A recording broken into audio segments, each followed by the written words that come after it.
We've got a new story to share, so let's begin. My name is Vance, and I want to tell you a story about how I learned the hard way the lessons of betrayal. I believed in my wife, Winnie. I never thought my marriage would crash and burn because of infidelity. But here we are. Funny thing is, I always used to joke with Winnie about cheating. Whenever we heard about one of our friends or associates getting divorced because of an affair, I would shake my head and say, if I ever catch my wife cheating, that's it. No second chances. It's just something I threw out there during conversations. And every single time, Winnie would laugh and say, why would a married woman who has loved cheat? That makes no sense. She sounded so sure, so confident, like the idea of stepping out on her husband was something she could never even consider. And I believed her. But here's the irony. The woman who swore she would never cheat ended up doing exactly that. When I married Winnie, I meant every word of my vows. I wasn't just in it for the good times. I was ready to stand by her through everything. I worked hard to provide for us, to make sure we had a stable, comfortable life. We always talked about having kids, even before we got married. It wasn't just a dream for the future. It was something we both desperately wanted. But life had other plans. Since our wedding, Winnie had 2 miscarriages, and each one took a bigger toll on our relationship than the last. The second one, especially, changed everything. After that, Winnie wasn't the same. She withdrew into herself, barely spoke unless she had to. And when she did, it was as if she was just going through the motions. I could see the pain in her eyes, and I felt it too, but no matter what I did, it never seemed to reach her. I knew she was grieving, and I didn't want to make things harder for her. So I stepped up. I gave her space when she needed it, supported her in every way I could, and avoided bringing up anything that might remind her of what we'd lost. I figured that with time, things would get better, that eventually, she'd find her way back to me. But I was wrong. At first, I told myself that her distance was just part of the healing process. That one day, she'd wake up and things would start to feel normal again. But months passed, and instead of getting better, it got worse. Winnie avoided intimacy completely. She started coming home later and later, always with the same excuse. Work had been crazy. She had to stay late. There was too much on her plate. I didn't question it. I wanted to believe she was telling the truth. After everything we had been through, the last thing on my mind was the possibility that she was lying. But then a friend of mine, someone who worked in the same company as Winnie, called me one day. His words were simple, but they changed everything. Watch your wife and that guy from her office. He was serious and sounded like he knew something I didn't. That was the moment the doubt crept in. The moment I realized that her distance wasn't just grief. It's probably something else entirely. I didn't confront her right away. I wasn't about to make accusations without proof. That's how men get played, acting on emotion instead of evidence. So, I started paying attention. I watched how she behaved when she got home. I saw how she never seemed in a rush to get home anymore, how she always had an excuse for why she was staying late at work. But the real test? That would be her messages. People slip up in texts. No matter how careful they are, there's always something, a phrase, a name, a late-night notification, that gives them away. I knew that if Winnie was doing something behind my back, her phone would have the answers. And from that moment on, I became a man on a mission. I just needed the right moment to check. One night, Winnie came home late again, looking drained, like she had just wrapped up the hardest day of her life. She barely said a word to me, just muttered something about being tired, then went straight to the bathroom. I heard the water running as I sat on the bed, pretending to scroll through my phone. When she finally came out, she didn't even respond to my question about her day. She just slipped under the covers, still glued to her phone, typing away. I waited. I didn't say anything. I just watched as her blinks got slower, her breathing steadied, and then eventually, the phone slipped from her fingers onto the bed. She was sleeping soundly. Her phone screen was still on. And not just on, unlocked. I reached for it without thinking twice. The first thing I saw was a name I recognized, the guy from her office. My friend had warned me about him. He was the one she was chatting with before passing out. But there it was, their entire conversation laid out in front of me. It was flirty, casual, and so disgustingly easy, like they had been doing this for a long time. I scrolled up, and my stomach twisted as I read through their old messages. "I wish you could spend the night," he had texted her. And she responded with a line that broke me into 1,000 pieces. "I want that too, but my husband will suspect I'm cheating." I read that line again, and again, then keep scrolling. Message after message, they joked, they laughed, they made plans to meet up after work. My wife, the woman thought was just struggling with grief, was cheating on me. She knew it was wrong. She knew it would destroy me. And she did it anyway. I wanted to throw the phone. I wanted to wake her up and demand answers. But I didn't. I took a deep breath, swallowed the rage burning in my chest, and did the only thing that made sense. I took screenshots of everything, transferred the screenshots to my phone, then deleted them from hers. She wouldn't know what I had seen. I placed the phone back, exactly as it was, and sat there in the dark, staring at the ceiling. I had just watched my marriage crumble in real time, and the person responsible was sleeping peacefully beside me. I woke up the next morning with my mind made up. I needed to be smart about this. So, I started with the mortgage. We had bought the house together 2 years ago, after renting for a while. Both of our names were on the loan, meaning if we ever split, I'd still be tied to it financially. The court would likely award her the house, and if she couldn't keep up with payments, I'd be on the hook for it too. That wasn't happening. I wasn't going to let her ruin me, financially, after already destroying our marriage. At breakfast, I kept my tone casual, like I was just passing along some important financial advice.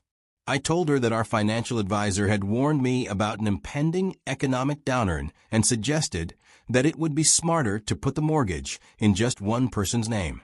I made it sound logical, something responsible homeowners should do to avoid complications in the future. I told her it made the most sense to transfer the mortgage to her name alone. She didn't even question it. She just nodded and agreed. What she didn't know was that no financial advisor had told me anything. There was no looming crisis. The only crisis was the one I was about to bring down on her. This wasn't about financial security. It was about cutting my ties to her before I filed for divorce. Once my name was off that mortgage, she would be the sole owner. That meant the house would be completely her responsibility. If she kept up with the payments, fine. But if she missed even one, it would hit her credit, not mine. I was making sure that when I walked away, I wouldn't be left struggling. People always say that catching your spouse cheating guarantees a win in divorce court. But that's not how it works. Courts don't run on emotions. Even if I had those text messages, she could claim they were just harmless flirting. And judges eat that kind of excuse up. I needed solid proof, something undeniable. So, before making any move, I booked a session with a divorce lawyer. I needed to know exactly what I was dealing with and how to protect myself. The lawyer told me that while cheating could help my case, I had to be smart about how I used the information. The texts were good, but I needed more, clear, visual evidence of Winnie being physically involved with this guy. That was when he recommended a private investigator, a professional who knew how to gather airtight evidence that would hold up in court. The investigator wasted no time. Within days, he was trailing Winnie and her coworker, tracking their movements after work. He didn't just take random pictures of them talking. He got exactly what I needed. He captured photos of Winnie leaving her lover's house late at night. That alone was damaging. But he didn't stop there. He recorded videos of her getting into her car after spending hours there. It was exactly what it looked like. When the investigator sent me the files, I sat there staring at my phone for a long time.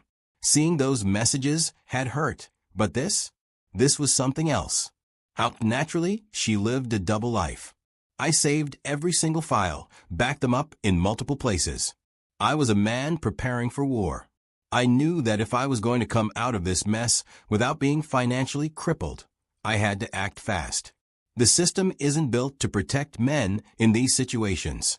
Even with all the proof I had, there was no guarantee that the court wouldn't still favor Winnie in the divorce. I had seen it happen before, cheaters walking away with half of everything, leaving the faithful spouse to pick up the pieces. That wasn't going to be me. So, I started moving money out of our joint account, little by little. Not enough to trigger suspicion right away, but enough to make sure that when the time came, she wouldn't have a cent of mine to claim. At first, it went unnoticed. Winnie had left most of our finances to me, trusting that I would handle everything. That trust made things easier. But then, one day, I got a call. Winnie's voice was sharp, but she tried to keep her tone light, probably not wanting to come off as accusatory too soon. "Hey, babe, I just got a bunch of alerts from the bank. There's been a lot of withdrawals from our joint account. What's going on?" I didn't hesitate. "Oh, yeah," I said casually, like it was nothing. "I spoke with our financial advisor. With the economy looking shaky, he recommended that we move some of our money into safer investments, hard assets, things that won't lose value if the market crashes." I could tell she was still processing it, so I kept talking. "It's nothing to worry about. It's all going into smart investments. We're just protecting ourselves for the future." I expected her to ask more questions, maybe push for details, but she didn't. She just sighed and said, "Okay, I just wanted to be sure." What she didn't know was that there was no financial advisor. There was no safe investment plan. The only person I was protecting was myself.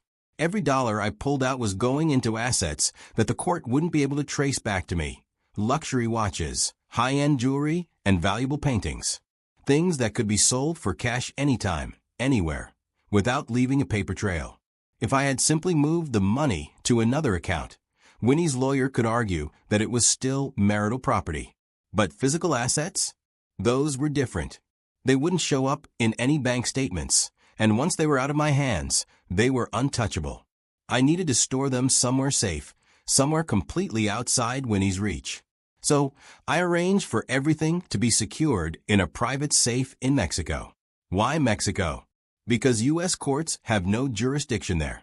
If she tried to go after me in court and claim I hid money from her, there would be no way for her to track down those assets. By the time she realized the money was gone, it wouldn't exist in any way that she could legally fight for. I had been waiting for the right moment. Then one Saturday afternoon, the private investigator sent me a photo that sealed everything. It was Winnie sitting across from her lover at some restaurant downtown. She looked happy. They were sharing a meal, leaning in close, completely lost in their little world. I just stared at the image for a long time. She had told me that morning that she was heading out to run some errands. That was the exact phrase she used. And here she was, running errands by laughing over lunch with the man she was sleeping with behind my back. I wasn't even angry at that moment. That part had passed. Now it was just about executing the plan I had spent months setting up. Without wasting time, I packed every single one of my belongings. I made sure to double-check, ensuring I wouldn't have to return for anything. The house still looked the same, but all traces of me were gone. It was no longer my home. It was just a place I had been staying in with someone who had no respect for me.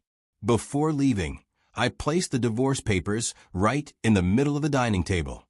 I wanted them to be the first thing she saw when she walked in. There was no need for a note, no need for any dramatic explanations. The papers, along with my absence, would say everything for me. She would know exactly why. I had already signed my part. She just needed to add hers. Then I left. But I wasn't done yet. I wasn't going to miss the moment she walked into the house, all smiles from her little date, only to find her world flipped upside down.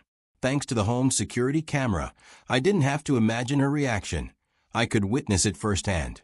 I sat in my car, parked a few blocks away, watching my phone screen as the motion detector alerted me that she had arrived. She stepped inside, still wearing that same bright, satisfied smile from her lunch date. But the second her eyes landed on the papers, the shift was instant. She stopped in her tracks, the happiness draining from her face like someone had flipped a switch. She walked toward the table slowly, picking up the papers, flipping through them, like her brain couldn't fully process what she was looking at. Then she panicked. She rushed toward the bedroom, probably thinking I was in there. But I wasn't. And I could only imagine what was going through her mind when she saw the empty closet, the missing suitcases, the undeniable proof that I was gone. I couldn't see her reaction from inside the room since there were no cameras there. But when she returned to the dining table, she was crying. She started pressing her phone furiously, and for a moment, I thought she was about to call me. But my phone never rang. Instead, she put the phone to her ear and started talking to someone else. Maybe it was her lover. Maybe it was her best friend. I didn't know, and I didn't care. Because in that moment, I knew one thing for sure. This was only the beginning. When she finally called, I let it ring. I wasn't interested in hearing whatever excuse she had. Then came the voicemails, one after another. At first, she was crying, begging me to pick up. She swore she had made a mistake, that she loved me, that we could work things out. When I didn't respond, the messages started changing. She got angry, calling me heartless. Then came the texts, a mix of apologies and frustration. I ignored them all. I had already made up my mind. She made her choices, and now she had to live with them. At first, she was too busy trying to win me back to realize the financial damage I had done. But once she checked the joint account and saw the balance sitting at zero, reality hit her. That's when she stopped begging and started fighting. She got a lawyer and tried to come after me, claiming I had stolen our savings. But in court, she had no case. I told them I had taken the money to invest based on a financial advisor's recommendation, but the investments had failed. Of course, that was a complete lie. The truth was, the money was locked up in assets she would never be able to trace. She could suspect all she wanted, but suspicions don't win court cases. Evidence does. And she had none. Then there was the house. Since I had convinced her to transfer the mortgage solely into her name, the court saw it as her responsibility. It didn't matter that we had originally taken the mortgage together. On paper, she owned it now, which meant she had to pay for it. And with the high monthly payments, that was going to be a struggle. She might have thought she could come after me for alimony. But that door was slammed shut the moment my lawyer presented undeniable proof of her affair.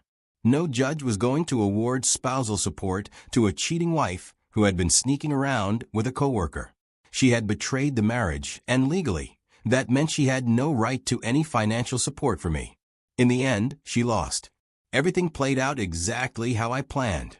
The divorce was finalized within a few months, faster than even I expected. No money, no claim to me, and a house she could barely afford. She walked into court thinking she could fight me, but she walked out realizing she had already lost long before she even stepped into the courtroom. 3 months had passed since the divorce was finalized, and by then, Winnie was just a bad memory to me. I had moved on, or at least I was trying to, but there was still one thing left unfinished. She had walked away from our marriage after betraying me, thinking she could keep everything else intact, her job, her reputation, her stability. But that wasn't how this was going to end. I had been patient, watching from a distance. I knew she was still working at the same company, acting like nothing had happened. But the thing is, workplace affairs don't just hurt marriages. They compromise professional environments, too. And in her position, she should have known better. She held a high-ranking position, one that required a certain level of professionalism and integrity. I gathered everything I had, then sent it directly to HR, addressed to the highest level of management. I made sure my name was attached, so they knew exactly who was bringing this to their attention. The company had strict policies about relationships between supervisors and employees, and once they saw the evidence, they had no choice but to act. It didn't take long. Within a week, Winnie was called into a meeting, and from what I later heard, it wasn't a pleasant one. She had no way to talk her way out of it, no excuses that could undo the proof staring them in the face. She was fired on the spot. Years of building her career wiped out in a single decision, the same way she had wiped out our marriage for a cheap, meaningless fling. I wasn't there to see her reaction, but I could imagine it. The panic. The realization that she wasn't just losing a job, she was losing her financial security. I sat back and thought about everything that happened. All the years I spent loving her, building a life with her, trying to be the best husband I could be. And for what? So she could sneak around with some guy from her office? She knew exactly what she was doing. She knew it would destroy me if I ever found out, but she did it anyway. And for that, I made sure she paid the price. She played me, so I played the system. And now, let's see who life buries first. What do you think? Was I too cold? Too calculated? Or did she deserve every bit of what came her way? If you were in my position, what would you have done? Let me know in the comments. And if you enjoyed this story, make sure to like and share.